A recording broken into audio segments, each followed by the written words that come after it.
Hello guys, আপনাদের সবার উপর শান্তি বর্ষিত হোক। আপনাদের সবাইকে স্বাগত জানাচ্ছি আমাদের আজকের ভিডিওতে। আজকে আমি কথা বলবো মূলত ওল্ড মানি অ্যাস্থেটিক স্টাইলের টপ ওয়্যার নিয়ে। তো আজকের ভিডিওটা হচ্ছে আমাদের ওল্ড মানি স্টাইল সিরিজের সেকেন্ড ভিডিও।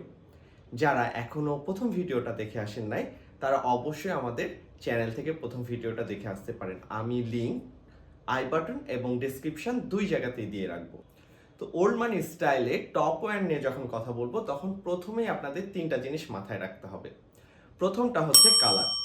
কালার অবশ্যই বেসিক কালার হতে হবে।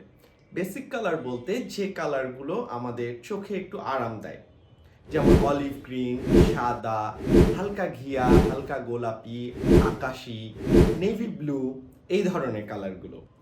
দ্বিতীয় নাম্বার হচ্ছে ফেব্রিক। ফেব্রিক ওল্ড মানিতে খুব গুরুত্বপূর্ণ একটা বিষয়।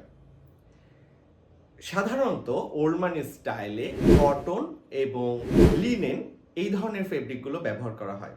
ব্লেন্ডিং ফেব্রিকও এখন খুব চলে। ব্লেন্ডিং ফেব্রিক হচ্ছে কটন এবং লিনেনের যে মিক্সড ফেব্রিক, সেটাই হচ্ছে ব্লেন্ড ফেব্রিক। 3 নাম্বার হচ্ছে টেক্সচার। প্রচলিত নিয়মে কিন্তু ওল্ড মানিতে টেক্সচার ব্যবহার করা হয়।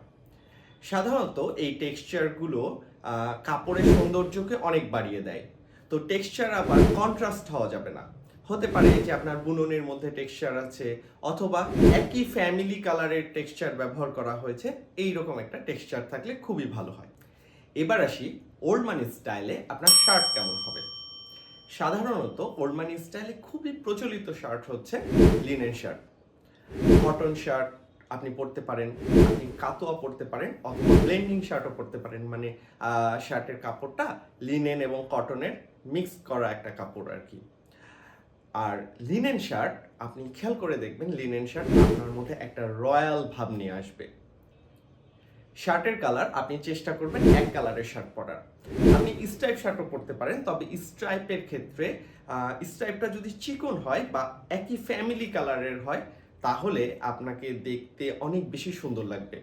আর কলারের ক্ষেত্রে আপনি যদি ফর্মাল পরেন, তাহলে চেষ্টা করবেন বাটন ডাউন শার্ট পরার। এছাড়া আপনি রেগুলার যে কলার হয় সেটাও পরতে পারেন, আবার রেগুলার ইউজের জন্য আপনি প্লেন কলার পরতে পারেন। তবে এখন খুব জনপ্রিয় হয়ে উঠেছে কিউবেন কলার। কিউবেন কলারের শার্ট আপনি যে কোনোভাবে পরতে পারেন, হাফাতা শার্টও পরতে পারেন, আবার লেয়ারিং করেও আপনি কিউবেন কলার শার্ট পরতে পারেন। এটা আপনাকে বেশ একটা সুন্দর লুক দিবে। আর আপনার শার্টের ফিটিংয়ের ক্ষেত্রে আপনি চেষ্টা করবেন রেগুলার ফিট শার্ট পরার। তবে আপনি হালকা একটু লুজ শার্টও পরতে পারেন। ওল্ড মানি স্টাইলে হালকা একটু লুজ শার্ট পরলে বেশ ভালোই লাগে দেখতে। আর পোলো শার্টের ক্ষেত্রে, পোলো শার্ট কিন্তু ওল্ড মানি স্টাইলে বেশ চলে। পোলো শার্টের ক্ষেত্রে আপনি চেষ্টা করবেন একদম এক কালারের পোলো শার্ট পরার। পোলো শার্টের যে কলার, এই কলারে আপনি চেষ্টা করবেন যে এটাতে যেন কোনো স্ট্রাইপ না থাকে বা কোনো ডিজাইন না থাকে। এটা যদি বেসিক কালারের হয়, তাহলে পোলো শার্টটা খুব সুন্দর লাগবে আপনাকে দেখে। আর পোলো শার্টের যদি টেক্সচার পোলো শার্ট আপনি পান, তাহলে আপনি টেক্সচার পোলো শার্ট নিতে পারেন।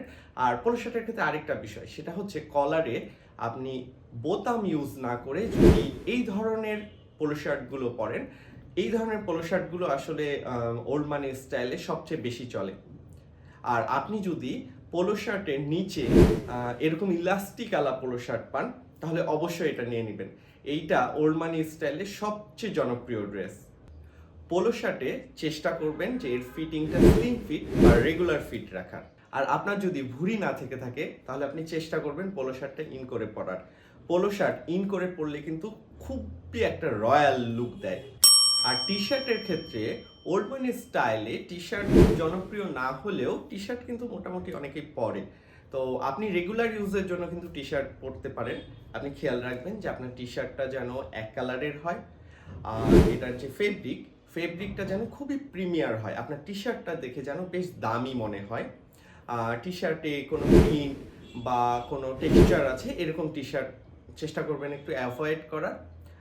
আর টি শার্টের ফিটিংয়ের ক্ষেত্রে বলি, যাদের বডি একটু অ্যাথলেটিক না বা একটু ভুঁড়ি আছে, একটু হেলদি, তারা চেষ্টা করবেন টি শার্টটাকে ওল্ড মানি স্টাইলে একটু অ্যাভয়েড করার। কিন্তু যাদের ভুঁড়ি নাই বা সিক্স প্যাক আছে, তারা আপনার অবশ্যই টি শার্ট পরতে পারেন, টি শার্ট আপনারা ইন করেও পরতে পারেন। টি শার্ট ইন করে পরলে ওর মানে অ্যাস্থেটিক অসাম একটা লুক দেয়। আর আপনি চাইলে এটা টাকিং ছাড়াও পরতে পারেন। আচ্ছা, আর ওর মানে স্টাইলে খুব গুরুত্বপূর্ণ আরেকটা বিষয় হচ্ছে আপনার টপ ওয়্যারে যেন লোগো না দেখা যায়। আমরা প্রথম ভিডিওতে একটা কথা বলেছিলাম না যে ধনীদের ড্রেস এবং পশদের ড্রেস বা অভিজাতদের ড্রেসের মধ্যে একটা বেসিক পার্থক্য হচ্ছে লোগো। মানে আপনি কোথা থেকে ড্রেসটা কিনেছেন এইটা যেন বোঝা না যায়। আপনার ড্রেসে আপনার ফেব্রিকটা দেখে, আপনার ড্রেসের স্টাইলটা দেখেই যেন আপনাকে অনেক অভিজাত মনে হয়। তো চেষ্টা করবেন আপনার পোলো শার্ট হোক কিংবা আপনি শার্ট যেটা ইউজ করেন না কেন, সেখানে যেন লোগোটা খুব বড় আকারে না দেখা দেয়।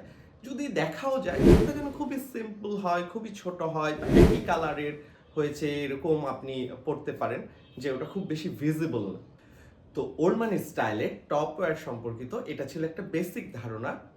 আপনি এগুলো আপনার লাইফে অ্যাপ্লাই করতে পারেন, একটা সুন্দর লুক দিবে আপনাকে। আর আশা করব যে আপনারা ওল্ড মানি সিরিজের সবগুলো ভিডিও দেখবেন, এবং আশা করছি যে সবগুলো যদি ভিডিও দেখেন আপনাদের ওল্ড মানি স্টাইল সম্পর্কে একটা বেসিক ধারণা তৈরি হবে এবং আপনারা নিজেদেরকে অনেক বেশি স্টাইলিশ করে তুলতে পারবেন। তো সবাইকে অনেক অনেক ধন্যবাদ আমাদের ভিডিওটা দেখার জন্য। সবাই ভালো থাকবেন।